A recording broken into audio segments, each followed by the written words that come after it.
I also believe that the challenges that we confront are not peculiar to the NDC. They are things that you expect in any country that is relatively new to the democratic experiment. Some have raised issues about why, for instance, a vice chairperson of the party, in the person of Mrs. Rawlings, would want to contest the sitting president. Well, I have my own views about the desirability of that kind of contest.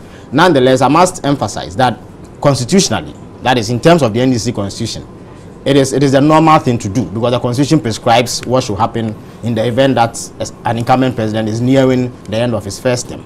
So what Mrs. Rawlings has done is not unconstitutional. It is not illegal. Indeed, it can be argued that it will go to deepen democracy internally, and then deepen democracy in the country as a whole. We will be looking at the decision of Mrs. Rawlings and indeed Dr. Caucus at some point to join the race. But if you look at the NDC today and the concerns that have come from within the party itself and from the general public as well, would you say that things could have been managed better, both as a political party, the NDC, and as a party in government, so that the NDC will not have been where it is at this moment?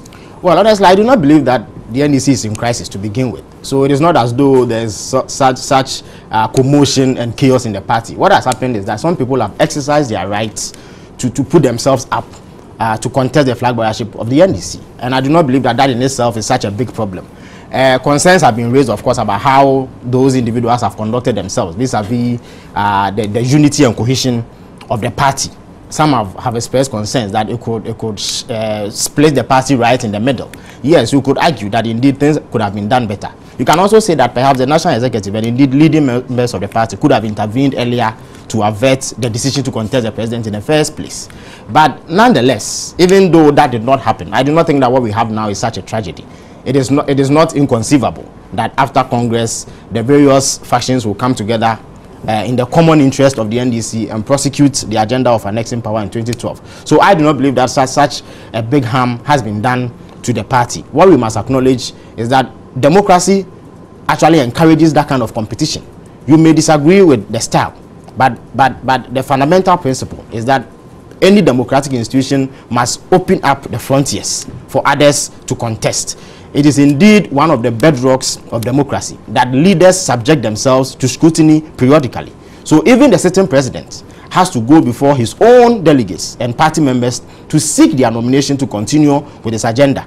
Other party members who deem themselves fit for the position can also throw in their hat to contest him. That in itself shouldn't constitute a problem. But perhaps it is because of the way things have been done that people have expressed concern that it could work negatively for the party. You're on the majority caucus on the Joy News channel on Multi TV. Remember that you can also join the discussion by sending your text messages to 1462 across all networks, 1462 across all networks, and we would also invite you to join us by phone sometime in the course of the program. You can also post your comments on our Facebook wall, which is www.facebook.com/multi-tv-world. Facebook.com/multi-TV world. So we would continue to take your comments there as well. And Felix, just before we expand the argument further and look at some of the reasons that have been given by Mrs. Rawlings and Dr. Caucus, let me just take a few some early birds who have gotten through with their messages. Jarvis Avoka writes on Facebook that people like Tenyanu who are in battle with their constituents should not be allowed access to such a nice platform. All they do is bring confusion and division in the party. Andrews Jibrim Greensaki also writes that the members of the NDC, including its topmost leadership, should strive hard in thrashing out their differences. This move would only spur them on to victory in 2012. All hands on deck, both old and new members alike, and you can be assured, Jarvis and Saki, that the NDC would surely be winning the 2012 elections, and President Mills, I can tell you, will surely win the July Congress hands down. But let's look at the issues further, Felix. Some of the reasons that have been given, and I've heard Mrs. Rawlings and Dr. Caucus and Co say, is that the government has failed. to deliver on its promises to the people. The government has failed to support the party, and that is why you have concerns and grumbling from many people, particularly the rank and file of the NDC. I do not think so, because I personally have gone around this country. I've gone on various outreach programs across this country. The president's stores really have confirmed that indeed, when it comes to development, infrastructure development, the same way that the PNDC and NDC one did, where a lot of major infrastructure developments were put in place in this country, the Mills administration is in fact even doing more, and in less than 3 years we have done a lot. So I'm wondering, how do we position that argument that President Mills is being contested by his own colleagues because the party in government has failed the people of Ghana? Well, Stan, I couldn't agree with you more when you make the point that indeed, contrary to what some of the contestants who are pitching their strengths against the president are saying, the president has indeed delivered. And again, I believe that the fundamental flaw in the argument that the president's opponents in this race put up is that government ought to be inward-looking, as it were. Government ought to be seeking after the interest of its members, even if it means relegating the larger business of seeing to the affairs of the state to the background. I also get the impression that there are some personal disagreements. I even get the impression with Dr. Spio Gabriel, I may be wrong, but that is the impression that I get, that it is about some bitterness or some disappointment that he harbors for not having been made a minister of state. That is informing his decision to even challenge the president. I think that it will be extremely unfortunate if these are the reasons that inform anybody's decision to contest a sitting president. Because as well as we all know, it is not the business of government, strictly speaking, to go looking after the welfare of party members, quote unquote. There's a party structure that is supposed to deal with party matters. And therefore, whenever party members have challenges or they have difficulties, they need to approach their leaders at the various levels of the party to have those concerns addressed. Of course, the executive or the president, who clearly derives his mandate from the party in the first place, can from time to time intervene to help address some of these difficulties if it is beyond the capacity of the party leadership, that is in terms of the executive who are being elected into power. I do not believe that the concerns that are being raised now go beyond the capacity of the current executive. It is something that could be dealt with at that level. Again, we cannot accept a situation where someone comes to say that make me minister, otherwise I throw in my hat to challenge you. We cannot have a situation where somebody says that I do not like this or that person in your government, get rid of him, or you have a challenge for me. I can also not accept a situation where somebody says, hitherto you used to listen to me a lot, now you don't listen to me, and for that reason I will contest you. I can also not accept the fact that government has not used state resources to cater for the needs of party foot soldiers and rank and file, and for that reason the president must be contested. I think that we have a problem of political patronage in this country. It is a general difficulty that we have. But moving forward as a nation, we need to eschew that, because it is not in the interest of the party to curtail development and look after party. I want us to explore further and see whether the members of the NDC themselves would want us to do away with the politics of patronage, and then look at some of the reasons that some aspirants have told delegates that we have all heard about. I mean, in the case of Dr. Spio Gabriel, I really did not know why they had to wait till yesterday before throwing in the towel. I mean, after I exposed him on Metro TV for the appointment to the Anglo Gold border, he has been hiding all this while, and we also thought that there was no reason going and putting that information in the public domain. I thought he would have just thrown in the towel at the time, but we'll explore that further. Let me take some of your comments before we proceed with the discussions. What is the NDC doing about the greedy nature of the Papa J and his family? Are they the main brain of the NDC? Saki in Bubuashi. Danny Toff in Medina says, oh, what does Rollins and his wife want on this earth? Selfish family, give us a break. Echo and Konedu should think of how to support Mills in 2012 elections. You can also join us with your text messages via 1462 across networks, and post a comment on our Facebook wall, facebook.com/multi-TV world, and be part of this discussion. On this platform, in subsequent weeks, we would be looking at various government programs and interventions, and we'll bring you ministers of state, heads of departments and agencies, and you never know, one day maybe the vice president or the president, for you to interrogate and hold discussions with them on the direction in which they are taking your dear country, the Ghana, and your party, the NDC. Now, Felix, in 2008, as part of our manifesto pledge, President Mills said the youth in particular will be at the core of policy initiatives because we need to restore hope to them by investing in them and creating sustainable opportunities that will inure to their benefit and fill them with a sense of belonging, such that they will be committed to the better agenda, not only for their benefit but also for the benefit of the generations that would come, you know, after them. And you have people like the Kobia Champions, the Dr. Omani Boames, the Okujatua Blackwells, the Ajenim Boatons, the Standobes, etc., who have been appointed to various roles to perform, and I want to believe that we are doing that comfortably well. But we have some members of the NDC who say that President Mills had no reason at all to bring in such young people into government to help with the Better Ghana agenda. Well, again, I find that position most interesting, because if you look at the history of the NDC, it was young people who built the party, starting from the PNDC days. Indeed, the head of the PNDC at the time, His Excellency Flight Lieutenant General John Rawlings, was no more than 35 years when he became head of state in 1981. Indeed, he was surrounded by young, brilliant people. I know for a fact that Mr. Kofi Kwachi, for instance, was barely out of school when he joined the PNDC government. There were people in their mid-20s and mid-30s who helped build this country. And the PNDC has a phenomenal record in terms of development for this country.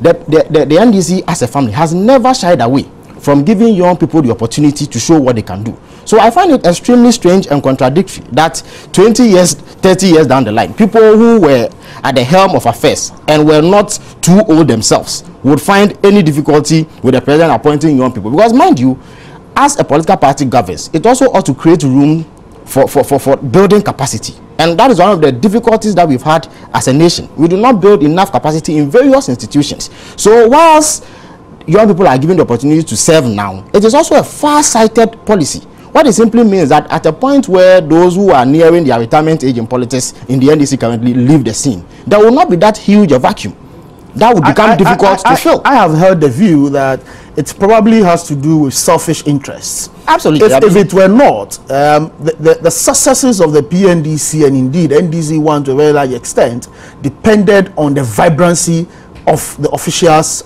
in government at the time. Absolutely. His Excellency himself had a lot of energy to move around this country with the support of the Kwame Nahoys, the Asasi Jimes, the Tutubi Kwachis, like you said.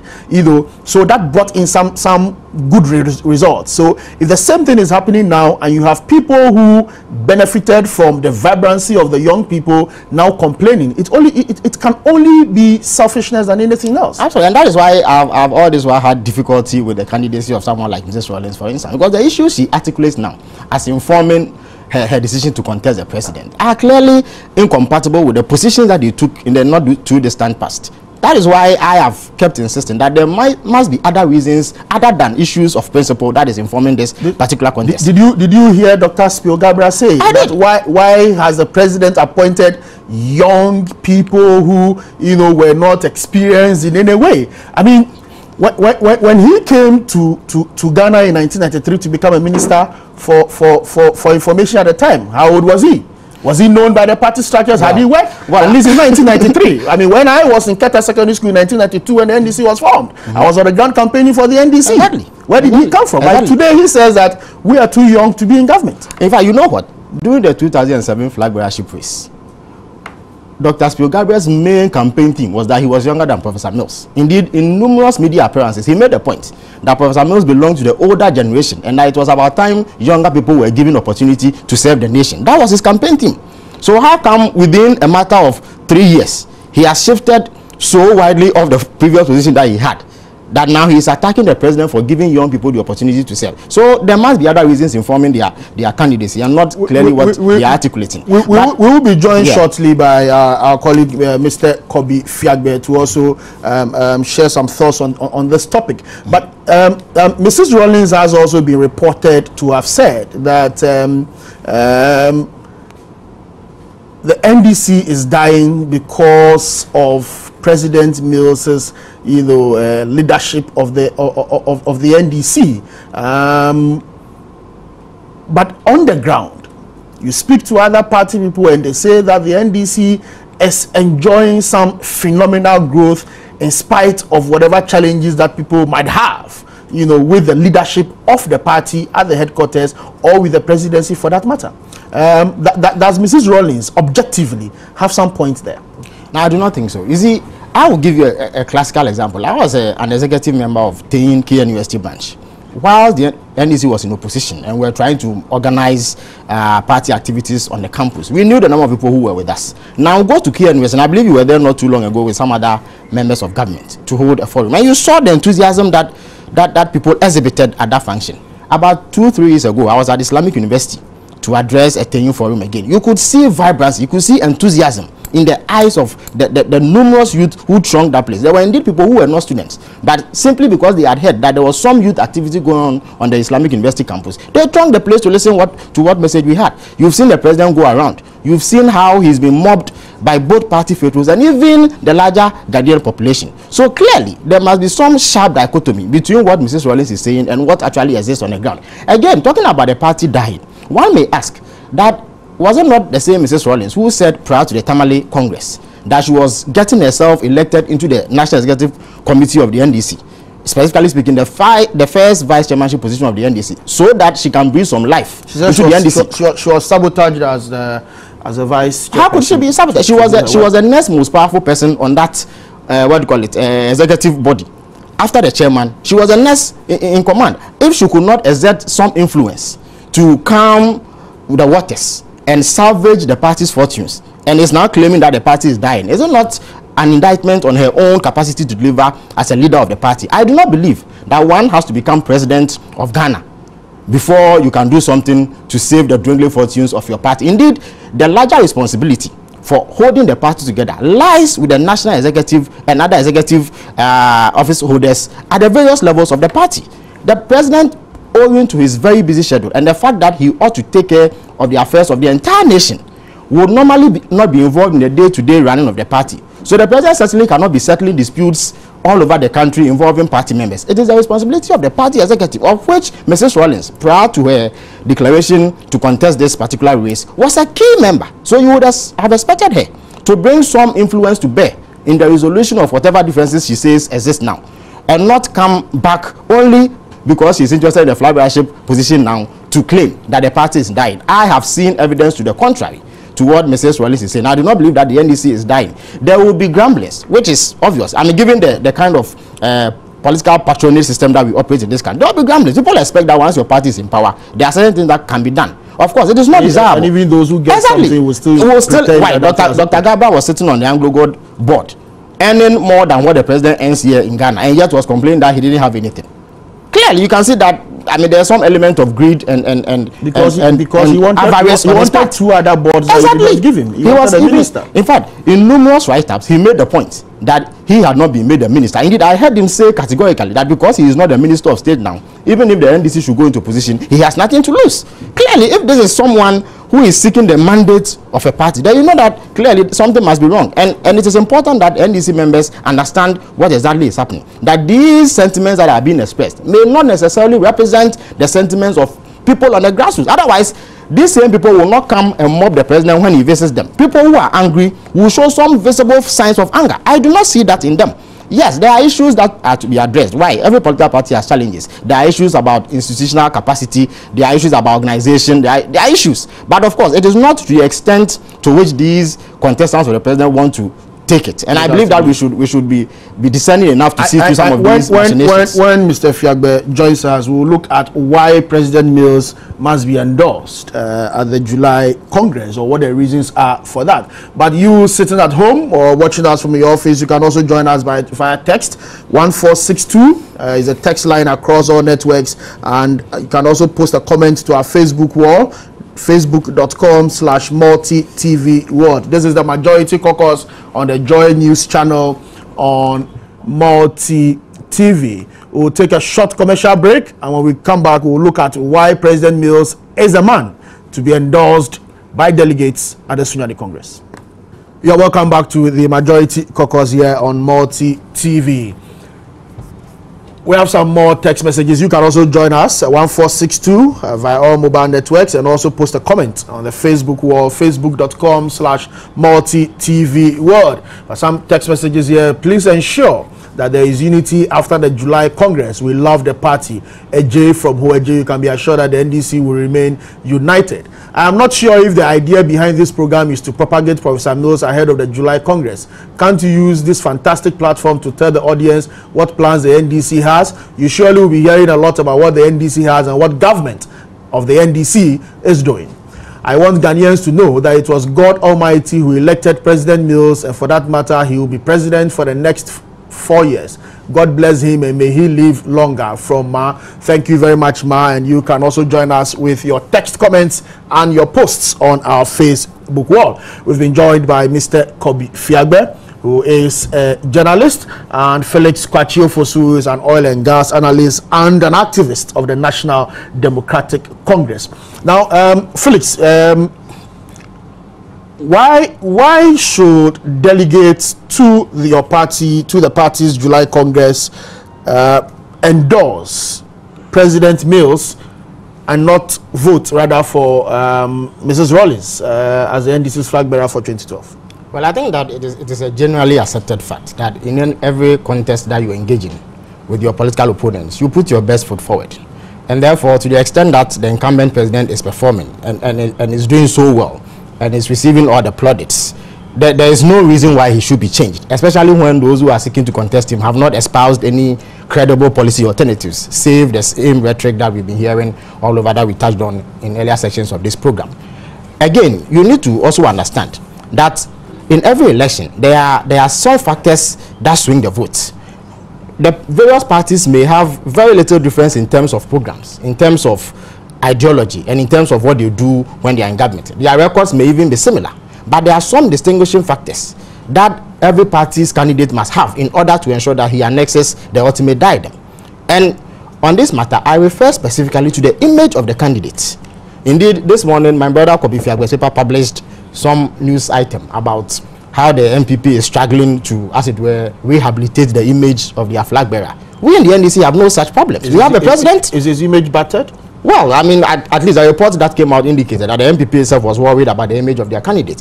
We in the NDC have no such difficulty. We have a president, and it is rare to come across a politician anywhere in the world whose political opponents will find it difficult to point accusing fingers at him in terms of moral turpitude and corruption and immorality and all that. This is a candidate whose political opponents, major political opponents like Mr. Kwame Pionim, have vouched for when it comes to the issue of corruption. Our opponents have said that we need development, we need projects. We do not need a God-fearing man or somebody who is morally upright, because that is not what is going to bring development to the various communities. I mean, you travel with the president a lot, and you know that during his tours, I mean, and the credits rolling would show listeners that indeed this government has achieved a lot.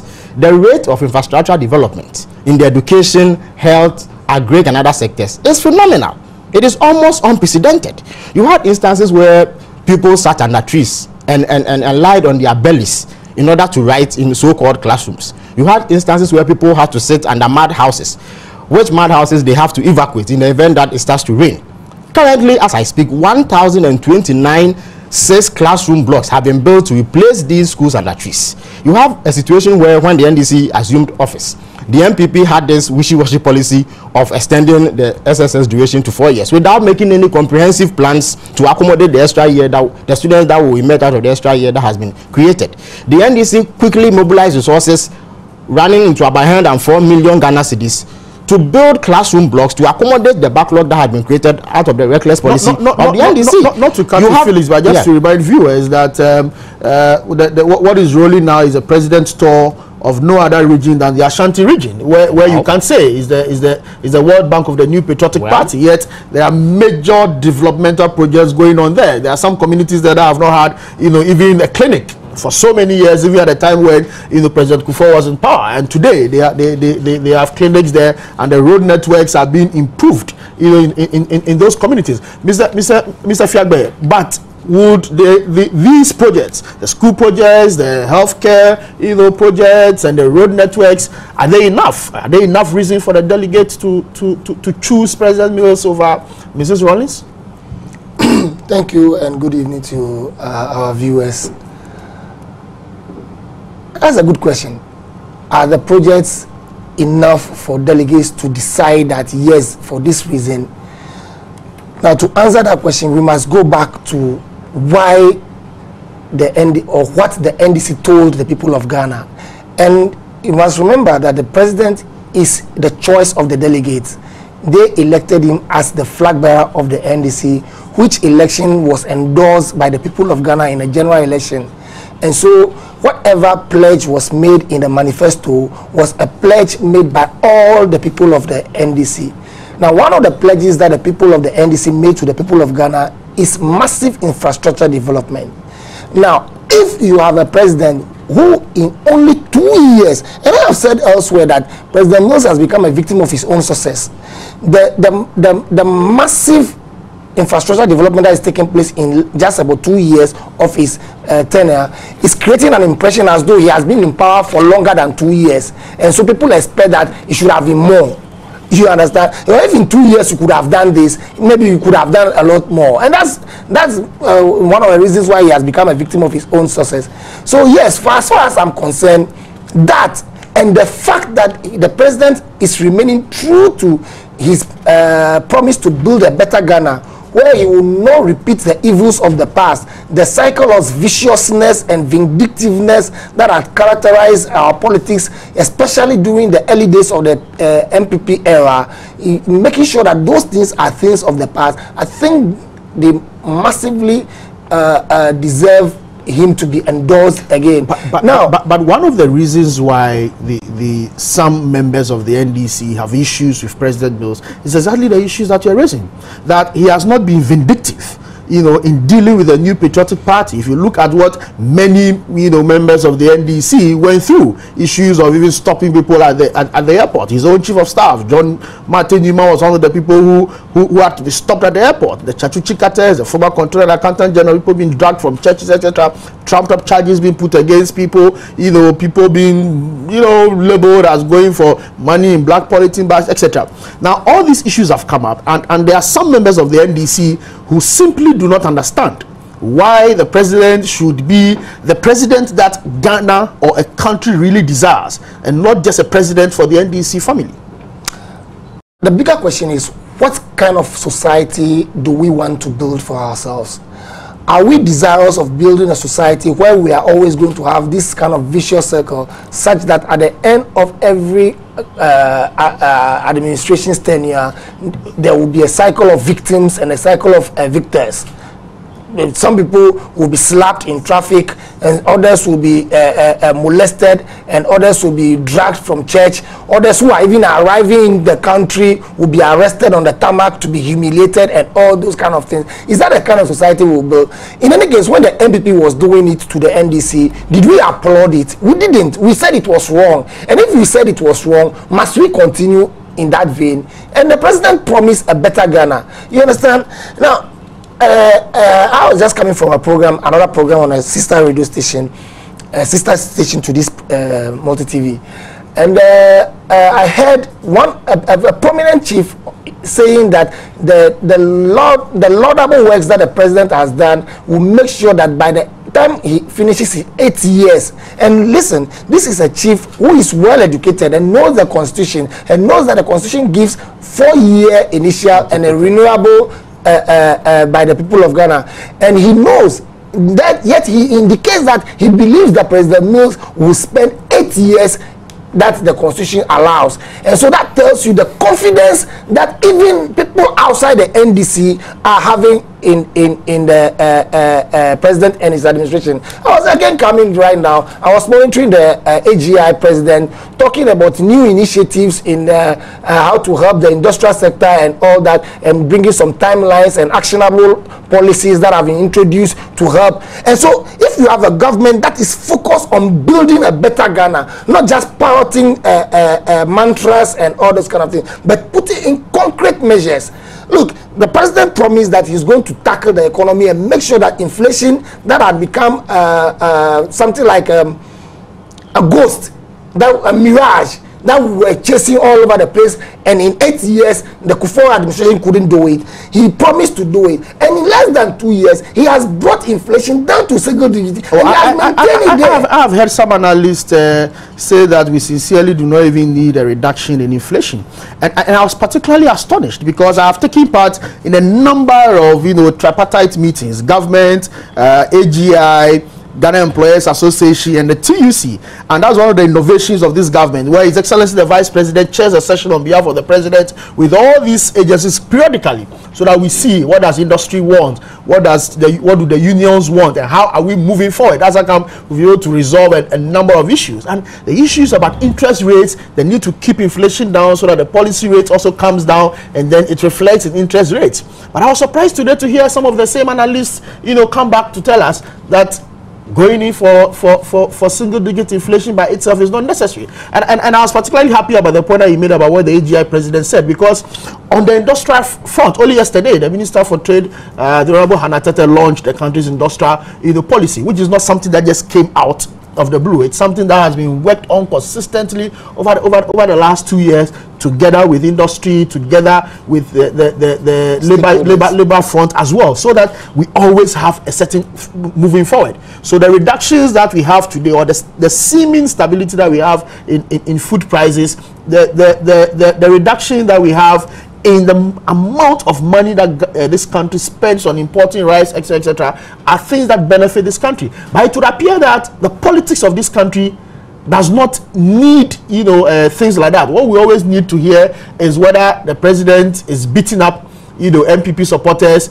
and the MPP supporters themselves will come and tease the president and other NDC people that, oh, look at you, you are in power, but we are the ones who are doing A, B, C, D, etc. But I want to move the discussion on by inviting our viewers to join us. If you want to join us, the telephone number is 030-2211-701, 030-2211-701, or 702. You can also join us via text 1462 across all networks, or post a comment to our Facebook page, facebook.com/multi-TV-world. Now, Felix, we are going to Congress with two candidates. One candidate says that the government has not done well. The government is not punishing or persecuting the New Patriotic Party for that matter. And the government itself has failed to deliver on its promises, even though on a daily basis, when I review our manifesto as against what the president says in his State of the Nation address, and ensuring that I'm checking up with the various MDAs on what has to be done as far as the president's agenda for every year is. I am satisfied with what we are doing, and I report accordingly as to what we are doing. But should it happen that Mrs. Rawlings wins the July Congress, on what we have a caller. Let's take a caller before I take a question. Hello, you're welcome to the program. Hello. Yes, you can go ahead. I'm Godwin, calling from Agosime. Okay. I still think the NDC has a very good chance calling the Ecospiogaza camp to join the Mills camp to have a united front towards the Congress. I sincerely think the Eco camp is better off being an asset to the Mills camp rather than joining Nana Kunedu. So at this juncture, I would call on all those power brokers at the Mills camp to do whatever it takes to invite Eco to the Mills camp for a brighter future for NDC. Long live the NDC. Thank you. Thank you very much, Godwin. But just to give you some information, the key members of the Spio Gabra campaign team for the 2006 elections are all part of this government. Dr. Yakoto is the managing director of BOST. Ameto Kwame is with NHIA. Mr. Yao Ampa works with us in various capacities, etc. Spio Gabra himself is a member of a board. So nobody really has been neglected. We have another caller on the line. I think we lost that call. You can call 030-2211-701 or 2. Give us a call on that line. But Phyllis, I was asking you that on what record would Mrs. Rawlings be campaigning? Should she win the July Congress? Well, the possibility of her emerging as presidential candidate of the NDC is exceedingly remote. It will take a miracle of biblical proportions to achieve that feat. But again, that is where the inconsistency in the campaign message lies. In one breath, you are attacking the president for alleged non-performance. In another breath, you expect that when you win, the same vehicle that you have attacked will become the major asset in your campaign. So it is unclear exactly what Mrs. Rawlings seeks to achieve. Again, you have her preaching messages. Philly, let's take a call from Kwesi Botre. You are welcome to the program, Kwesi. My name is Kwesi Botre. What I want to know is, my name is Kwesi Botre. I'm coming from Itifi. What I want to know is the NDC want to stand or they want to go down? Because what I want to know is, because what is going on right now, the Phoenix want to go down. Thank you, Kwesi. Kobe would answer that question when Felix finishes this one. Yeah, exactly. So the point I was making is that it is not possible for Mrs. Rawlings to run down a government and expect that she comes to run on the same record that she has trashed. Again, you will recall that in 2008, Mrs. Rawlings and indeed her husband actively participated in the campaign that let's finish the calls. Right. Mohammed, you are welcome to the show. Yeah, hello? Yes, Mohammed, can you reduce the volume of your TV set and then make a contribution? Yeah, good evening.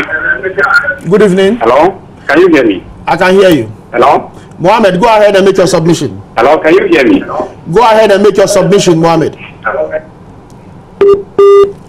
We lost Mohammed. Yes, just wrap up on your point. Yeah, I was just making the point that she cannot clearly run on the same record that she has trashed. Having campaigned already in 2008 for the same candidate, I do not see how she can go to the electorate and say that I came to you, the candidate who failed to perform, so get rid of him and get me elected as president. I mean, the Ghanaian electorate will be confused and they will be quick in dismissing her presidential ambitions.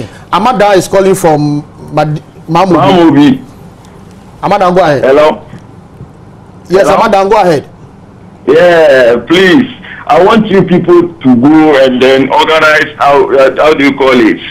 Nana Kune Taku, Professor Amos, Asugabra, Nana Kune, everybody should come together. We love the NDC. People should stop fighting over. I don't know. Thank you very much. Thank you, Amada. Felix. Hello. Hello, Felix. You're welcome to the show. Yeah. Thank you very much. I'm Philip. I'm calling from Sinyari. Yes. Mr. I would like to find out if there are some MDC members who have looted the state and still President Melo is not chasing them. I'd like to find out from you. Thank you very much. Thank you, Felix. We'll take the responses now. Kobe, the caller from Betifi wanted to say that does the NDC want to go down because they don't seem to like that. I don't think there is anything that shows that the NDC wants to go down. What is happening in the NDC is just a matter of context. Okay. Perhaps it is the manner in which the context is another call from Abetifi. Collins, you are welcome to the show. Yeah, good evening, sir. Good evening. Yeah, I'm listening to your submission. It's a very nice and a very educative program, and I hope anybody who is in the NDC will be very happy to hear this. All that I want to say is that Nana President should give us a break, because it seems they are trying to make the party as a monarchy. Something like a monarchy. No, we are not funding monarchy in NDC, because this is a person. Look at what is doing over like the country. Even something that you thought you were going to do, look what he's doing. And some people are doing more than any other people. So we should give it the 4 years so that after that, the mama will come and continue. And maybe if you can pay with me, so that I will see what you can do. Because now it is President Smith and no anybody else. And if Florence and Korea are not careful, by the time you are done with them, Okay. There's no way we are going to organize in the party anymore. Thank you. We are telling them they should stop what they are doing and balance the NDC. Thank you for Thank you, Collins. We'll take Vincent from Kenyasi. Yeah, hello, good evening. Good evening. Yeah, this issue about Nana Kunedu and Professor Moss, to me, I could see that the woman is not confident herself. For from the first instance, she said because of food soldiers, they wanted her to contest. That was her first reason. And now she is also telling us that it's because of her husband. Meaning she has nothing good to offer Ghanaians. Can't this woman see what Professor Mills is doing? How many times should we even call on, or even people may be mentioning her name? Even all my point is that we are fed up with this violence issue. They can't choose for us again as they did. Gone were those days. We are in the democratic era, and the man is ruling, and it's very peaceful. Right now, the MPP, they have no message to preach into the 2012, and this is the time they are also giving them the message. Okay. Thank you very much, Vincent. Let's take Hamza. Hamza from Wali Wali. Hamza. Hello. Sanda. Go ahead. Yes. I want to tell Felix that he's not the first former president. He has done a lot for NDC, and he continues to do a lot for the NDC. You understand? It's a contest. If Nana feels she can win the 2012 slot, why not? Just give them. Is the party not democratic? So allow her to come out and do whatever she likes. Whoever wins, then we'll follow the NDC again. But we don't like the way people are talking against each other. It's very bad for the party. Thank you very much, Sanda. And you can be assured that the record of the PNDC and NDC1 and NDC2 remains the best record as far as development of this country is concerned. And President Rawlings remains the founder of the NDC and shall always remain so. We have some text messages. President Mills is the best. Please go check the latest record on cocoa production. Nanado, be honest and appreciate Mills. No Mills, NDC will die. From Malloy in Hohoe, is our great party NDC a property owning social democrat, or is it becoming one? My advice to the NDC caucus is that their chances for winning the 2012 election is in danger due to the poor treatment of teachers. So majority caucus must back up. From Mark Gabriel. Thank you very much. Professor Mills has no problem. The problem is the people around him. From Clement in Doma Hinkro. I love the NDC guys' contributions. Mills will win come 2012. From Eche in Bole. Standobe, Mr. Spiogaba did not question the appointment. He was saying the young and inexperienced ministers should have deputized the older and experienced ones. I'm not too sure what you mean, because the people that he mentioned at the information ministry were deputies. And I gave an example that when he came in 1993 wanting to be information minister, was he going to deputize for anybody?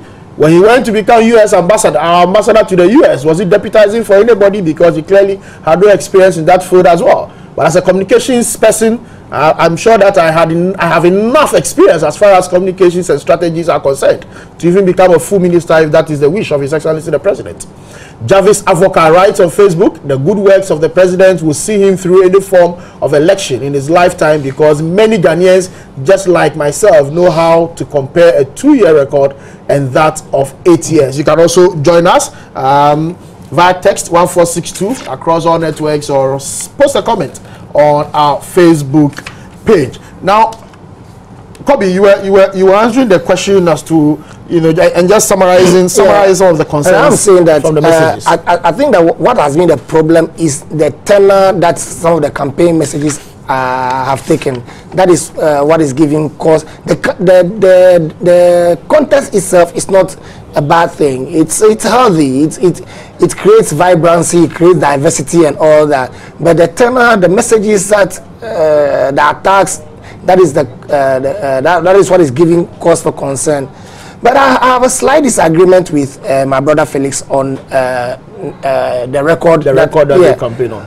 I think that Nana Konadu has not attacked the performance of the Mills administration in relation to infrastructure development and in relation to building the economy from the shattered economy that we inherited in 2001. She has not. Now, nobody in her entourage, as far as I'm aware, has attacked that record.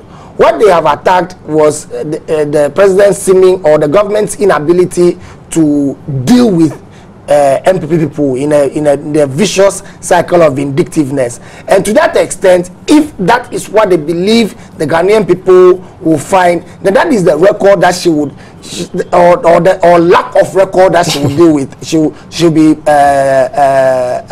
campaigning on.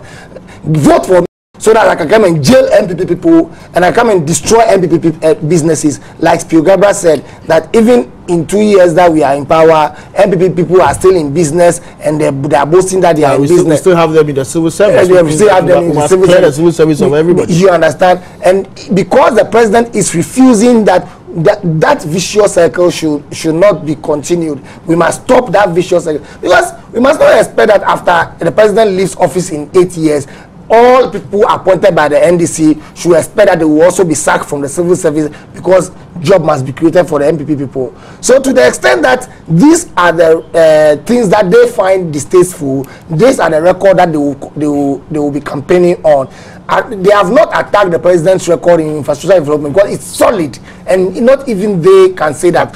Yeah. Felix, in very few words, between now and July 8th, how should the two, contestants and their camps go about the campaign in a manner that the managing of issues, if any, after July 10th would be easier?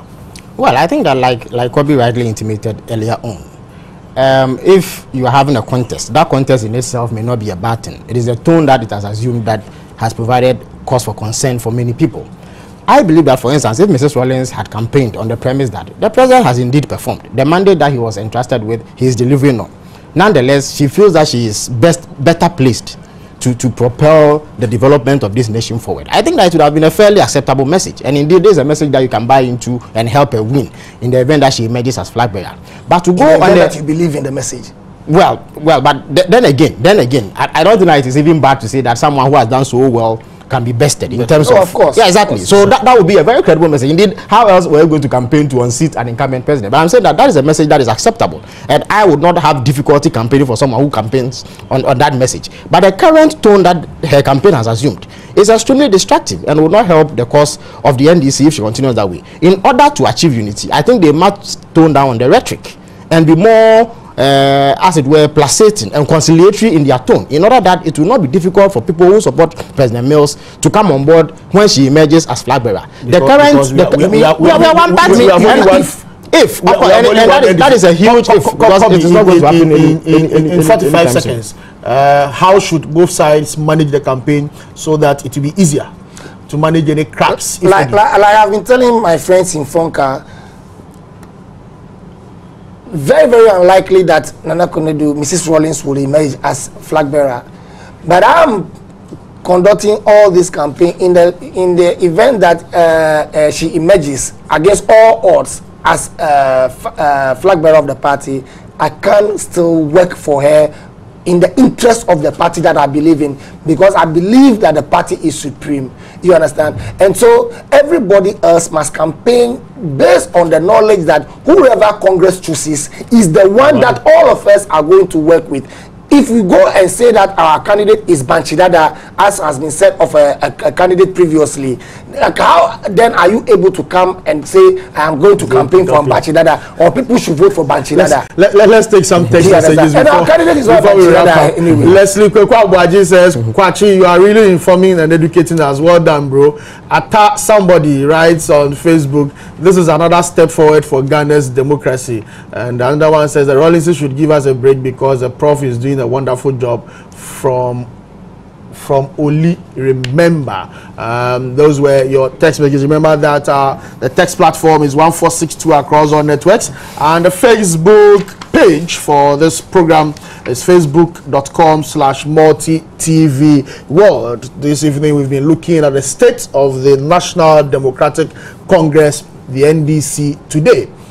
the NDC signed a social contract with the people of Ghana, which is the Manifesto for Better Ghana 2008. And I can tell you that if you flip through these pages, the government is working very hard at fulfilling the pledges in this manifesto. And in the next weeks, we will be looking at the promises that the NDC made to the people of this country and how these promises are being fulfilled. We will give you an opportunity to interact and interrogate some of your ministers of state and heads of agencies in order to determine how and what it is that they are doing. Another text message here from Yao. Majority of us who sympathize with the NDC are on the quiet. I love the meaningful contributions made on radio, TV by Felix and all of you. This is from Yao Ba in Accra. My guests this evening have been Kobe Fiagbe, journalist, and Felix Kwachio Fosu, who is an oil and gas analyst and an activist of the National Democratic Congress. My name is Stan Dobe.